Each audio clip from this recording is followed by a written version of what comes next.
Hi guys, Mess here. I can't see it.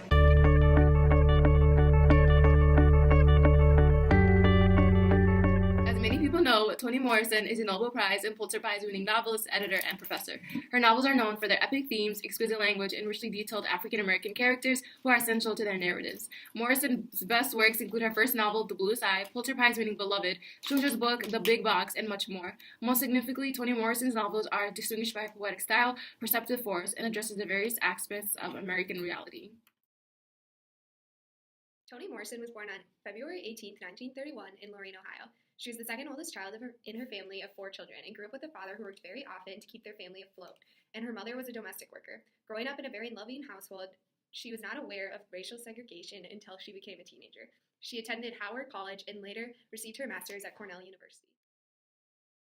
Soon after she began teaching in Texas, Toni met her future husband, Harold Morrison, a fellow colleague and learner. They married in 1958, yet the happiness and honeymoon-esque love was short-lived. Quickly, the two had a falling out and got divorced while Toni was pregnant with their second child. It wasn't until Morrison became a mother that she began her true writing journey. As a new single mother in Syracuse, New York, writing was the one thing Morrison could carve out for herself amidst a very busy schedule. She soon took a job offer in New York City as an editor for Random House, specializing in works of female African Americans, a notoriously underrepresented group. Now established on the literary scene, Morrison released a string of highly acclaimed novels that explored taboo topics in a poetic voice. Morrison was the first African-American woman to win the Nobel Prize Award in Literature, and the first American woman to win it in 1993 in over 55 years. Additionally, she has won other literature awards, such as the American Book Award for her novel Beloved in 1988 and the Presidential Medal of Freedom in 2012. Aside from her awards and achievements, Morrison serves as a source of inspiration for youth in literature. She's cited as the main source of inspiration for young authors such as Danielle Evans and Brandon Jacob Jenkins. Morrison filled numerous hearts with joy across the United States when she won the Nobel Prize in Literature in 1933, especially people of color, as well as others who felt Morrison was snubbed of awards in years prior. The Academy stated how Morrison obtained the high award due to her novels covering stories truly about African Americans, an idea unexplored by many other authors. She wrote of controversial topics, however, did so with great ease and relaxation. The Swedish Academy gave Morrison her award based upon her ability to provide hope and humor amidst tough times or topics. The Academy also cites Morrison's original writing style, in which she carries an evident sense of musicality in her voice, the novel's reading different than most. Additionally, Morrison describes in her acceptance speech the role of literature to transform society. Starting her speech with the story of an old woman, blind but wise, Morrison uses a metaphor to depict her powerful writing style and experience.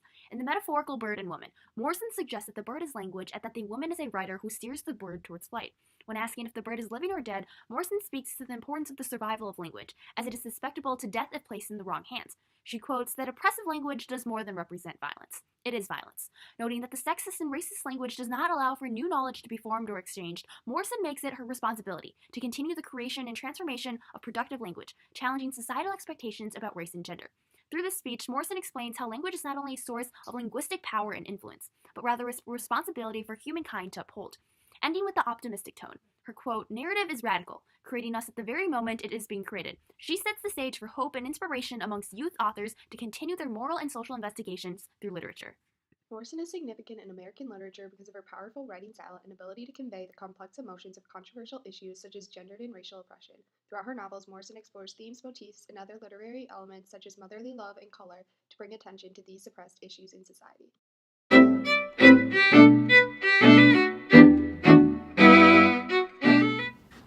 If your loved one has been diagnosed with low self-esteem and a desire to have blonde hair and blue eyes, then you may be entitled to a free copy of The Bluest Eye by Toni Morrison. Read this novel to embark on a journey that will show you the best way to achieve beauty and happiness. Call now at 952-848-3800 to receive your copy today.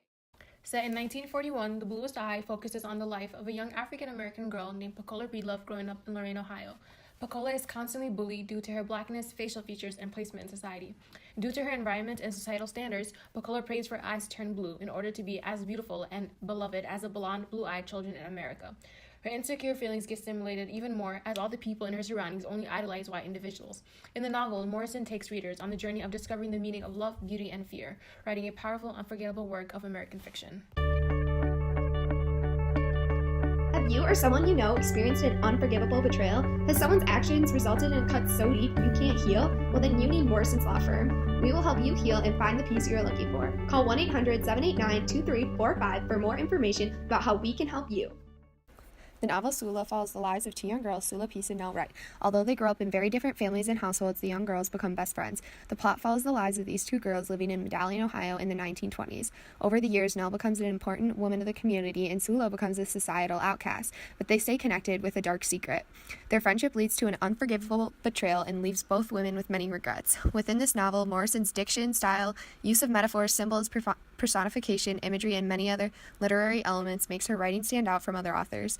An example of this is with the phrase, "He opened his eyes and saw what he imagined was the great wing of an eagle, pouring a wet lightness over him. Some kind of baptism, some kind of blessing," he thought. She rolled a bit of a newspaper into a tight stick about 6 inches long, lit it, and threw it onto the bed where the kerosene-soaked plum lay in snug delight.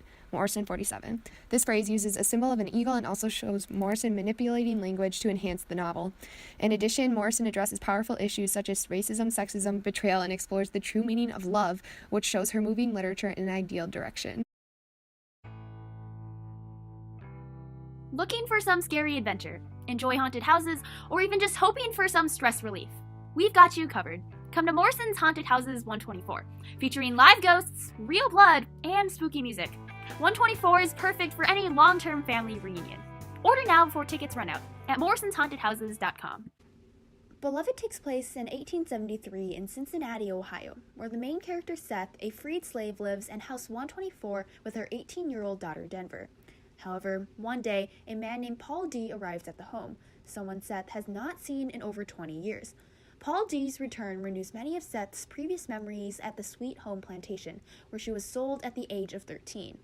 However, after being gang raped by the white planters and whipped for speaking out, Seth chooses to escape and runs away to her mother-in-law's house. Unfortunately, the whites soon find her and want to take away her children for sale. In response, Seth chooses to kill her daughter instead of give her up for slavery. The death of the child named Beloved marks the beginning of Seth's isolation from the rest of the community, who shuns her atrocious actions. One day, however, Beloved returns to the community as a human girl, beginning the present-day renewal of a mother-daughter bond. Hi. Have you ever looked in the mirror and thought, wow, I really don't look good? Well, you clearly need loads of makeup to cover up that face.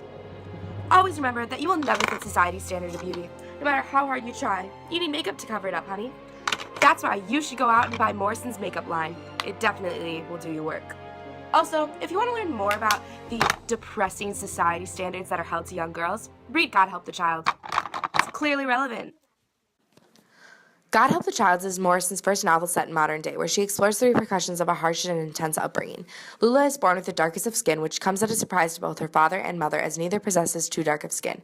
Lula's mother is enraged by her daughter's dark complexion and immediately refuses to show any sort of love or intimacy towards her daughter, forcing young Lula to grow up on her own rather quickly. Fast forward 15 years after much racism and a false trial, Lula, now named Bride, attempts to pick up the broken pieces of her childhood. She comes in contact with numerous complex characters, Booker and Rain, for example, who all lead her to establish newfound thoughts of freedom and beauty despite the contradictions her mother's sweetness forever holds. As established earlier, Morrison only began writing once she was a single mom, supporting 2 boys in New York alone. Under a biographical lens, it is not insane that many of her novels revolve around the presence or the absence of motherly love, due to Morrison's own story of being a single mother. The presence of familiar, home-like love, or absence thereof, continually proves to be an important theme throughout all the novels discussed earlier. For example, in God Help the Child, the absence of motherly love is the sheer basis for the novel. Lula Ann is shunned since birth due to her dark complexion by not only society, but her very own mother. Lula Ann's mother refuses to let such a dark-skinned girl call her mom, an obvious term of endearment, and forces the girl to call her Sweetness instead. Sweetness also refuses to exhibit any bit of love towards her daughter. Lula Ann even speaks out about this at one point in the novel, saying how she longed to be spanked by her mother, as that would involve some sort of skin-to-skin contact. The necessary love the young girl fails to receive leads to a false accusation towards Sophia Huxley of molestation in the classroom. Although little Lula Ann's testimony is a complete lie, the young girl is at peace as she has at least somewhat won over her mother as Sweetness holds her daughter's hand out of the courthouse. Page 31. The novel progresses as Lula Ann grows older, changing her name to Bride and attempting to embrace her inner beauty despite what her own mother continuously claims. The plot explores whether or not Bride is capable of recovering from such an abusive childhood, and of course ends full circle with the pregnancy of Bride's own child, suggesting a promise to readers that she will raise her children a different way, despite Sweetness's ending lines. Good luck, and God help the child. Page 178. In The Bluest Eye, there's an absence of motherly love where it should be expected. Mrs. Breedlove, Piccola's mother, is seen to be projecting the love and affection her kids should be receiving to the kids of the white family she works for. This is not only heightens feelings of self-hate for Piccola, but reinforces the idea that whiteness promises the nurturing absent in her life. In response to this, though, Morrison provides the perspective of Mrs. Breedlove through the omniscient narrator, showing readers that she indeed does have that love for her children, but isn't sure benefits would arise from portraying the level of vulnerability. To keep the notation of this strength alive, Mrs. Breedlove sacrifices the motherly love needed for Piccola to accept her identity as who she is. Hannah, Sula's mother, and Sula herself feel lack of motherly love, which influences their actions greatly. Their mothers resent them and struggle with showing affection. They both struggle with finding true love and to search to fill the void by having sexual relations with many different men. Overall, throughout the novel, the lack of motherly love causes extreme pain, self-doubt, and personality changes in the characters. Main character Seth chooses to kill her newborn daughter, Beloved, to save her from the lifelong tortures of slavery. However, Beloved's death comes at a very dear price for Seth, who is shunned and isolated by the entire African-American community for her atrocious actions. As the ghost of Beloved haunts the home, the novel is centered upon the mother-daughter bond that becomes recreated from Beloved's human return from a spiritual ghost to become an abandoned young girl on the street. Thus, Beloved's return emphasizes how a mother's love in slavery may sometimes justify appalling actions in an attempt to prevent future suffering and pain. The lifeless colors of black and white in Beloved serve to represent race relations and the lack of freedom under slavery. Justifications for slavery relied on differences in skin color to maintain a rigid social hierarchy. Thus, slaves were dehumanized by society to set a social standard for the preferable color, instilled with the sole criteria of black or white to represent social worth. In her final days, Baby Suggs attempts to create a little bit of color in her life, focusing on the small details of happiness after experiencing a lifetime of lost hope. Explaining the inability to ever love anything significant for too long, Baby Suggs takes on her sons, who all left because of slavery. Baby Suggs' despair represents the pessimistic reality of African-American mothers, who often had their children stripped away at birth and sold into slavery. Instead of hoping for anything as big as children or love, she finds solace in the little bit of happiness left in her life, using color to bring peace before her death. Asking for little bits of pink and orange into her life, the final colors in Baby Suggs' life represent the lifetime of hope and defeated soul after experiencing the horrors of both slavery and freedom. The importance of the color red in the novel signifies a multitude of emotions, as the sacrifices made by Seth are tied to both love, death, and hope. Throughout the novel, red is a common theme for pain, as Seth kills her newborn daughter in order to prevent her from being sold into slavery. Hands stained with red blood, Seth's love for Beloved comes at a dear price, taking the color out of her life. As Seth's life is full of the color red, these emotions and events demonstrate the cruel reality and pain slaves experienced with love. White and black are very prevalent symbols throughout many of Toni Morrison's novels and serve to represent segregation and oppression African Americans face. White represents what African American or women are aspiring to in God Help the Child in the Blue Sky, achieve in beauty. It represents the search for purity and true beauty, but also how the view of true beauty can be skewed based on the standards society places on individuals. The colors white and black represent the segregation and division of the African American society due to white culture as well. In Sula, the African Americans live in the hills above the white people in the valley, and their community is nicknamed the Bottom. Sula has a very prominent birthmark on her face that becomes darker as she gets older. This black birthmark represents not only the growing pain and sorrow Sula feels as she grows older due to the lack of love in her life, but also her becoming more mature and wise. The color white, in contrast to darkness or black, is a large motif in God Help the Child. Lula Ann is attempts to leave her abusive childhood behind, begins to try to embrace her own inner beauty, starting her own makeup line. Critics and others' opinions quickly rave about how Lula's dark skin, something which is new to Lula, exhibiting stark contrast to her mother's negative opinions. Lula is told to begin wearing white to really expose the darkness of her skin, and with that, Lula renames herself Bride. Bride, of course, has a connotation of hope, love, purity, and goodness, three things that you may see young Lula Ann not possessing. However, Bride hopes to truly redesign herself and free herself from the ropes of oppression through white culture has tied her to. The color blue symbolizes a constant need for African American women to whitewash themselves due to the reinforcement of standards established by white people.